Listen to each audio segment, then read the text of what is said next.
Hello guys, welcome back to another video of my YouTube channel भी मासूम भाई।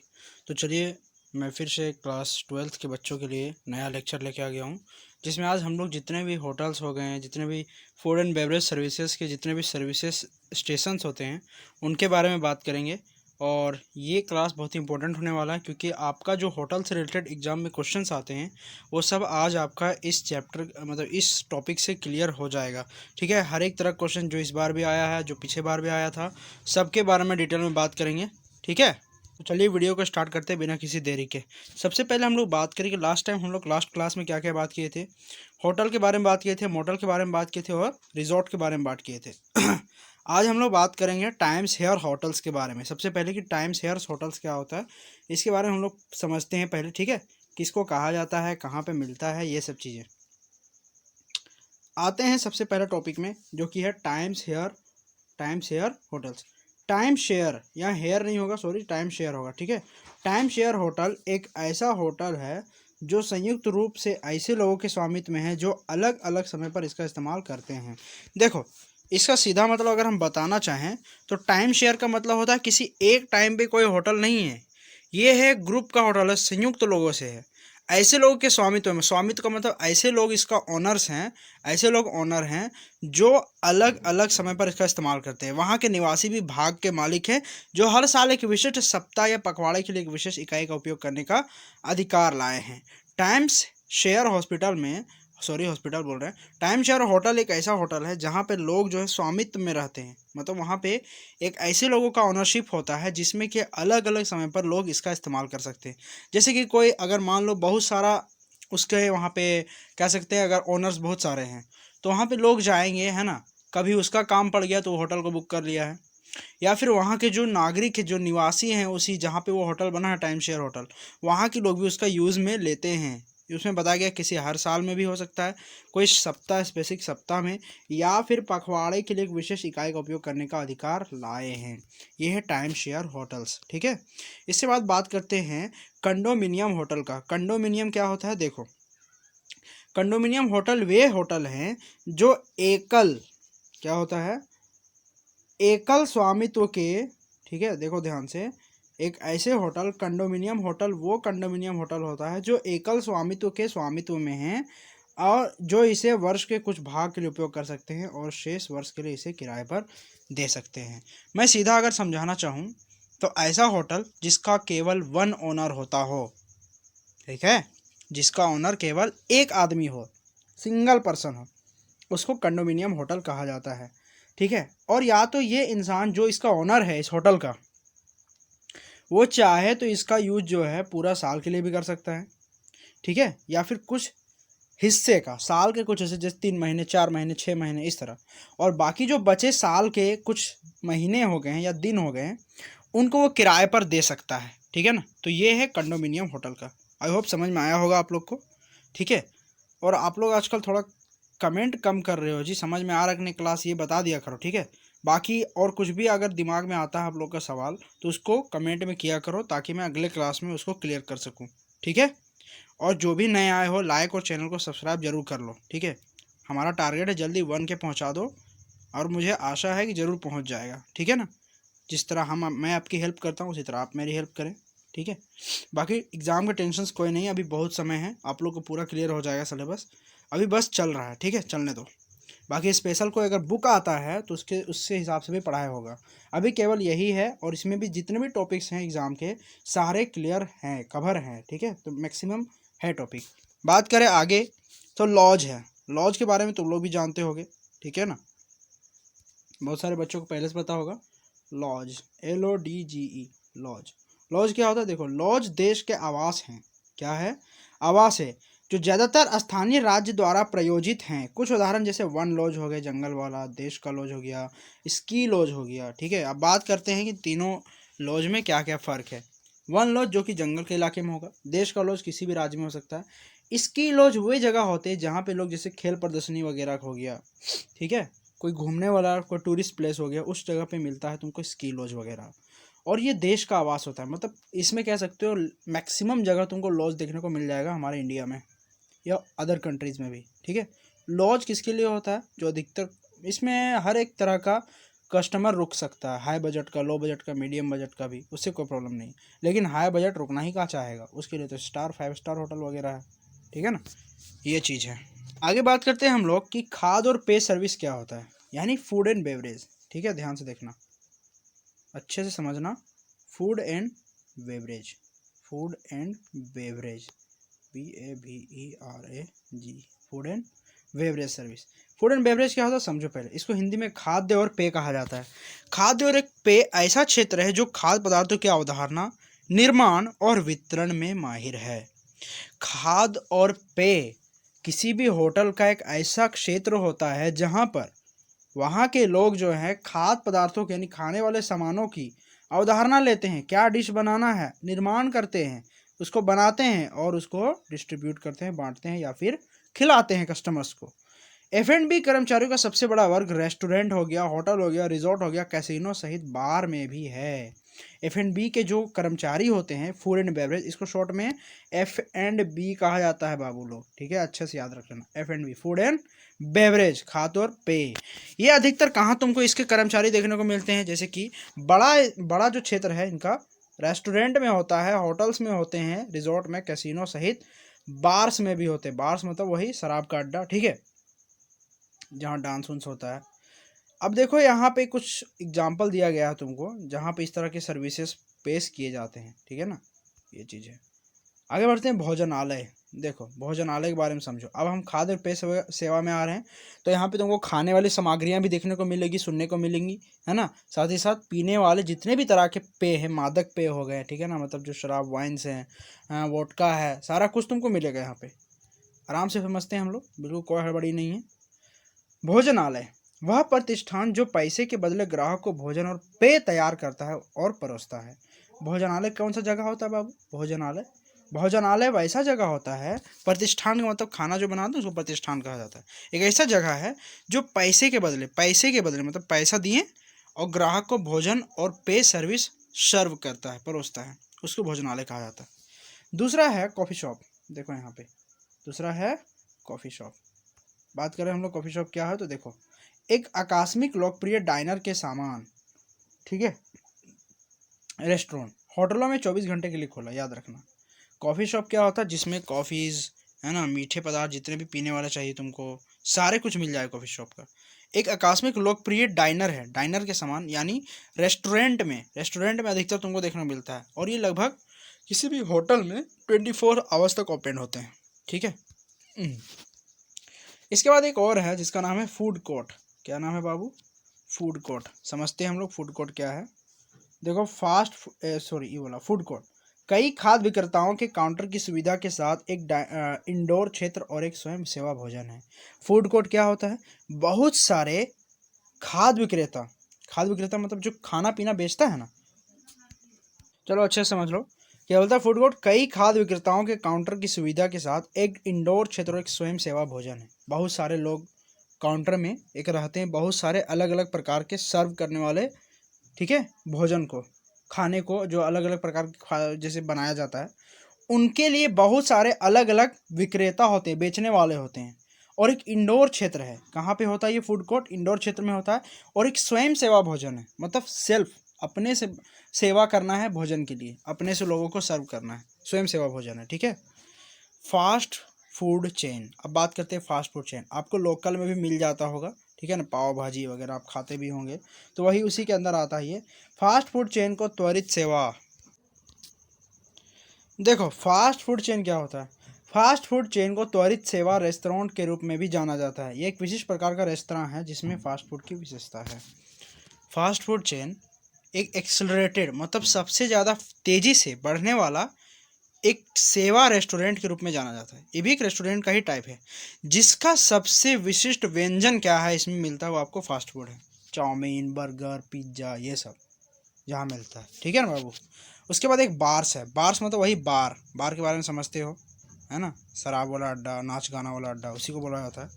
बार क्या होता है? खुदरा प्रतिष्ठान जो मादक पेय मतलब शराब जैसे हो गए, जिसमें कि नशीले पदार्थ होते हैं, ठीक है, मादक पेय पदार्थों को परोसता है। वह काउंटर भी जिस पर बार टेंडर द्वारा पेय परोसा जाता है। बार क्या होता है? मादक पेय परोसने वाला एक खुदरा प्रतिष्ठान है। खुदरा मतलब खुला जगह पे।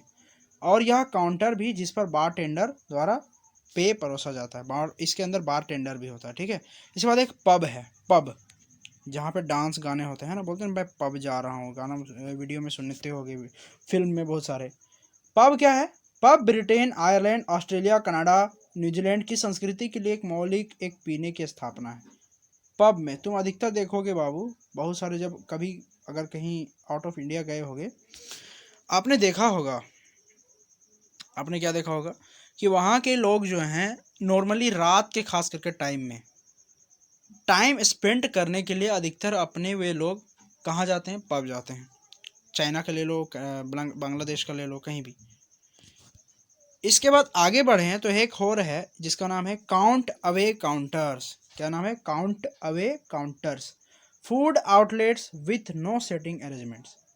इन आउटलेट्स में ग्राहक भोजन करने से पहले भुगतान करते हैं और एक अलग काउंटर से अपना खाना प्राप्त करते हैं। काउंट अवे काउंटर्स, देखो इसी से समझ में आ जा रहा है। Food outlets with no setting arrangement, कहीं भी सीटिंग अरेंजमेंट नहीं है, आपको बैठना, जैसे आप कभी होटल में जाते हो तो बोलते हैं ना वेटर प्लीज़ कम हेयर, है ना, let me show what is the menu here, तो वो चीज़ यहाँ पे नहीं होगा। आपको जो पहले है काउंट अवे काउंटर्स में क्या होता है समझ लो। सबसे पहले आप जाओगे, सबसे पहले आप पेमेंट करोगे। क्या करोगे? पेमेंट करोगे, भुगतान करोगे, और उसके बाद एक अलग काउंटर से जाके आपका खाना लेना होगा।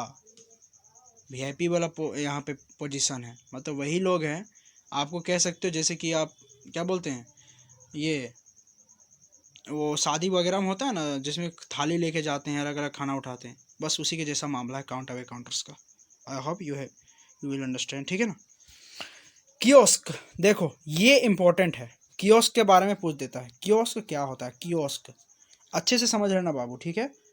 कियोस्क, कियोस्क एक खुली खिड़की वाला एक बूथ है या कन्फेक्शनरी आइटम जैसे छोटे सस्ते उपभोग्य सामग्रियों की बिक्री के लिए है।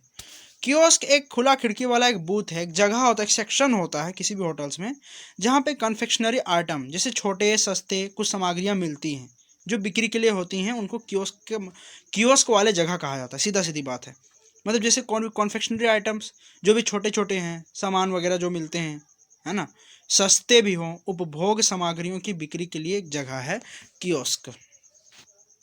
इसके बाद है एक वेंडिंग मशीन। क्या है? वेंडिंग मशीन, वेल्डिंग मत समझ लेना, ठीक है ना। वेंडिंग मशीन एक मशीन जो ग्राहक को मुद्रा या क्रेडिट डालने के बाद स्नैक्स, पेय, शराब, सिगरेट आदि जैसी वस्तुओं का वितरण करती है। उदाहरण ले लो, बहुत सारे, जापान में चल जाओ, जापान में वहाँ पे इस तरह का एक रहता है मशीन, ठीक है, जिसमें आपको कुरकुरे पैकेट जो भी चीज़ चाहिए, यहाँ से आपको डालना होता है कॉइन, है ना जी, यहाँ से आपको डालना होता है कॉइन, ठीक है। और यहाँ से ये आपका जैसे ही देता है कि हाँ कॉइन सही है, आपको नीचे काउंटर होता है, वहाँ से आपका वो सामान गिर जाता है, आप उठा लेते हैं, उसी को वेंडिंग मशीन कहा जाता है। क्या कहा जाता है? Vending machine. एक ऐसा मशीन है जो मुद्रा या क्रेडिट डालने के बाद, क्रेडिट होने के बाद, पैसा डालने के बाद स्नैक्स देता है, पेय पदार्थ देता है ना, कोको कोला, मिरिंडा वगैरह जो कुछ भी पीना है आपको, शराब देता है, सिगरेट देता है, ये सब चीज़ें का वस्तुओं का वितरण करती है, एक मशीन है, ठीक है, वेंडिंग मशीन। अब लोग हम फिर से आ गए हैं टूरिज्म के घटक में, ठीक है, पर्यटन के घटक में। जैसे कि ये घटक में था आपका भोजन सर्विस मिला था, देखो खाद और पेय तीसरा था, है ना, खाद और पेय तीसरा था पर्यटन का घटक। अब बात करते हैं पर्यटन का चौथा घटक जिसका नाम है आकर्षण। बढ़िया से समझना बाबू, आकर्षण किस प्रकार पर्यटन को प्रभावित करता है, ये सब सवाल आ सकता है, देखो ध्यान से। पर्यटन आकर्षण पर्यटन उद्योग का एक महत्वपूर्ण हिस्सा है। देखो पर्यटन में अट्रैक्शन होना टूरिज्म के लिए बहुत ही इम्पोर्टेंट पार्ट ऑफ टूरिज्म है, क्योंकि वे पर्यटन गतिविधियों के लिए ध्यान केंद्रित करते हैं। याद रखना, कोई भी पर्यटक कहीं घूमने जाता है सबसे पहले याद देखता है वो कि वहाँ का अट्रैक्शन कोई पॉइंट है जहाँ पे लोग ज़्यादा भीड़ होते हैं, जहाँ देखने के लिए ज़्यादा लोग तरसते हैं, जाते हैं, ठीक है। गंतव्य प्राकृतिक आकर्षण जैसे हिमालय का प्राकृतिक सुंदरता, धूप, जलवायु की विशेषता आदि की पेशकश कर सकते हैं। इसके आकर्षण सुविधाओं के साथ स्थान ये सबसे महत्वपूर्ण है, क्योंकि ये पर्यटन के लिए मूल बातें हैं। याद रखना, अगर कहीं भी जगह में अगर कोई आकर्षण पॉइंट ना हो, अट्रैक्शन पॉइंट ना हो या अट्रैक्शन प्लेस ना हो, तो उस जगह पे नो विजिटर्स, कोई विजिटर्स नहीं जाएगा, कोई भी पर्यटक नहीं जाएगा बाबू, ठीक है ना। तो ये चीज़ होता है आकर्षण का। तो मतलब कि कहीं भी जाओ, जैसे देखो आईफिल टावर का ही ले लो, ठीक है, आईफिल टावर का ही ले लो, या फिर तुम पेरिस जो कि लंदन में है ये आईफिल टावर, तो इसको क्यों देखना जाता है, लोग आकर्षित होते हैं। अब लंदन कोई खास वजह से इंसान जाता है, पेरिस जाता है, तो अधिकतर उसका एक कारण, उसका एक पर्पस ऑफ टूरिज्म क्या हो सकता है, तो वो इस पेरिस मतलब लंदन के इस आईफिल टावर को देखने के लिए, ठीक है नहीं, पेरिस को देखने के लिए, पेरिस में ये टावर जो है उसको देखने के लिए, तो ये अट्रैक्शन पॉइंट बन गया। इसलिए अट्रैक्शन टूरिज्म के लिए बहुत मायने रखता है। कोई जगह आप तुम ही बताओ, जैसे कि आपको मान लो झारखंड का है एरिया में हुंड्रू फॉल जाना है, तो वो अट्रैक्शन पॉइंट है। कैसा अट्रैक्शन पॉइंट है, तो नेचुरल अट्रैक्शन पॉइंट है, प्राकृतिक आकर्षण है वो, क्योंकि उसको झरना जो है प्रकृति गिरते गिरते रहता है, सुंदर लगता है, आवाज़ भी बहुत ही अच्छी होती है वहाँ की, झरझर झरझर आवाज़ है ना, लोग जाते हैं, चिल करते हैं, कभी नहाते भी हैं लोग, तो वो एक अट्रैक्शन जगह है इसीलिए। अब बात करते हैं, दो तरह के इसके साधन आ चुके हैं अट्रैक्शन के, यानी आकर्षण के दो तरह हैं। एक हो गया मानव निर्मित जो इंसान बनाया है, ठीक है, और एक होता है प्रकृति, ठीक है, नेचुरल बना हो पहले से। हम लोग बात करते हैं वन बाय वन करके। सबसे पहले देखो यहाँ पे मानव निर्मित संसाधन, वैश्विक पर्यटन उद्योग के भीतर प्रमुख विकास के क्षेत्रों में पर्यटन के लिए मानव निर्मित वातावरण की ओर विकास कर रहा है। यह अक्सर पेरिस में एफिल टावर, भारत में Taj Mahal, Agra, great wall of China, Disneyland जैसे मानव निर्मित अजूबों के विकास और हाल ही में एडवेंचर पार्कों थीम द्वारा विकसित किया गया है कि विकास मानव निर्मित आकर्षण के लिए खर्च के रूप में आगंतुकों की उनके छुट्टी अनुभव के दौरान उनके होने वाला जरूरत विस्तृत श्रृंखला को मानव निर्मित आकर्षण पर समय और पैसा खर्च करने के लिए तैयार कर रहे हैं। पर्यटन और पर्यटकों के विकास को दर्शाते हैं। सीधा सीधी बात समझाऊं अगर मैं कि मानव निर्मित संसाधन आकर्षण क्या है, तो वैसे संसाधन आकर्षण जिनको इंसानों ने बनाया है, ताजमहल को ताजमहल को हो गया, सॉरी थोड़ा सर्दी हो गया, ठीक है, ताजमहल हो गया, एफिल टावर हो गया, ठीक है, ग्रेट वॉल ऑफ चाइना, ये सब इंसानों द्वारा बनाया गया है, तो इनको कहा जाता है मानव निर्मित यानी आर्टिफिशियल अट्रैक्शन पॉइंट। अब आता है प्राकृतिक, क्या होता है बाबू, प्राकृतिक संसाधन। एक पर्यटन स्थल होने के लिए प्राकृतिक रूप से सौंदर्य होना महत्वपूर्ण है। क्या होना महत्वपूर्ण है, सौंदर्य होना महत्वपूर्ण है। जैसे कि याद रखना, नदी, झरना, पहाड़, जंगल, रेगिस्तान, झील आदि एक जगह को आकर्षक पर्यटन स्थल बनाते हैं और दुनिया भर से लाखों पर्यटकों को आकर्षित करते हैं। जितने भी इंसान हैं दुनिया में, पर्यटक हैं जो पर्यटन करते हैं, उनको सबसे ज़्यादा अट्रैक्शन पॉइंट नेचुरल होता है। लोग वादियाँ देखने जाते हैं, घाटियाँ, पहाड़ियाँ हैं ना, बहुत सारे पर्वत श्रृंखलाएँ, इनमें ज़्यादा मज़ा आता है उनको, ना कि जो बड़ा बड़ा महल ये सब बना दिया है।